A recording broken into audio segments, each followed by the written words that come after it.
Bonjour, aujourd'hui on va se pencher sur la science fascinante, et parfois un peu étrange, qui se cache derrière notre vision. On va plonger dans le monde de la physique pour comprendre un truc que tout le monde a déjà expérimenté, pourquoi ce que nos yeux nous montrent n'est pas toujours la pure vérité. La question de départ est toute simple, n'est-ce pas? Comment est-ce possible que nos yeux, notre principale fenêtre sur le monde, puissent nous jouer des tours? Eh bien, pour le découvrir, il faut aller chercher la réponse dans les lois de la physique, et plus précisément, de l'optique. Prenons un exemple classique, une illusion d'optique que tout le monde connaît. Vous mettez une pièce au fond d'un verre d'eau. Et là, magie, elle n'a plus l'air d'être tout au fond. On dirait qu'elle est remontée, qu'elle est plus proche de la surface. Notre mission aujourd'hui, comprendre ce qui se passe vraiment. Alors, pour résoudre cette petite énigme de la pièce de monnaie, il faut qu'on revienne aux fondamentaux, aux bases de l'optique. On doit d'abord comprendre comment la lumière voyage pour former les images que notre cerveau va ensuite essayer de déchiffrer. En physique, on parle de système optique. C'est un terme un peu technique pour dire quelque chose de simple. C'est juste l'ensemble des choses transparentes que la lumière va traverser. Pour notre pièce, c'est l'eau, puis l'air. Ah, et une petite convention entre physiciens.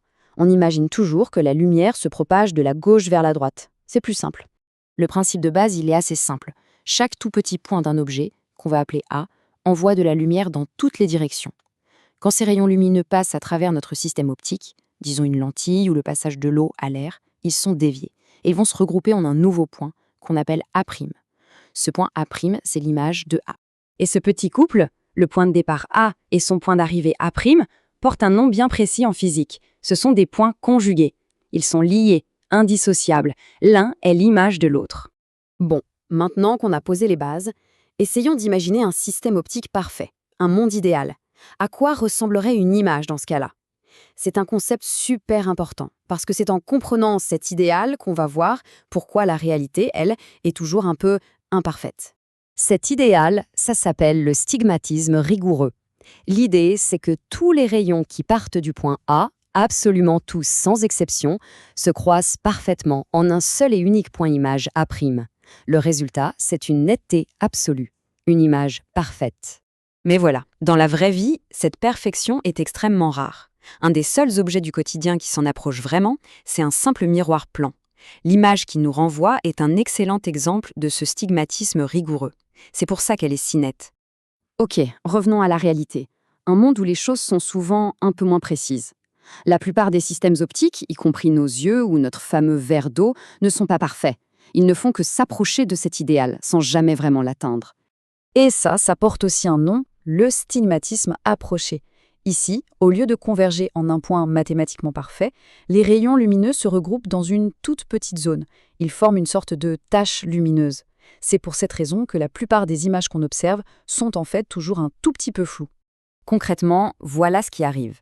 Les rayons qui sont partis du même point A ne se croisent pas tous exactement au même endroit à l'arrivée. Ils se ratent de quelques millièmes de millimètres, et c'est l'accumulation de tous ces petits ratés qui crée cette zone de flou, cette tache.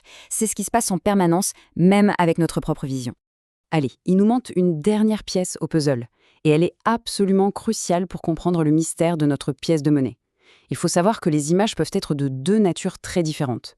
Elles peuvent être soit réelles, soit virtuelles. Alors la différence est fondamentale. Pour une image réelle, les rayons lumineux se croisent vraiment, physiquement, en un point précis dans l'espace. On pourrait y mettre un petit écran, un bout de papier, et on verrait l'image se projeter dessus. Mais pour une image virtuelle, c'est une illusion. Les rayons ne se croisent jamais. Ils donnent juste l'impression à notre œil de venir d'un certain endroit. Pour que ce soit bien clair, l'image qui se forme au fond de notre œil, sur la rétine, ça, c'est une image réelle.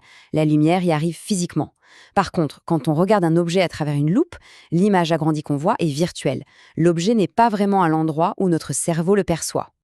Et on y est. La solution à notre énigme. L'image de la pièce dans l'eau est une image virtuelle. Voilà ce qu'il se passe. Les rayons lumineux qui partent de la pièce sont déviés. Ils sont cassés en sortant de l'eau pour arriver à notre œil. Le problème, c'est que notre cerveau, lui, ne le sait pas. Il est programmé pour penser que la lumière voyage toujours en ligne droite. Alors il prolonge ses rayons déviés en arrière et il place l'image de la pièce là où elle n'est pas. C'est une pure construction mentale. Finalement, que ce soit pour une illusion d'optique ou simplement pour percevoir le monde, tout se résume à ça.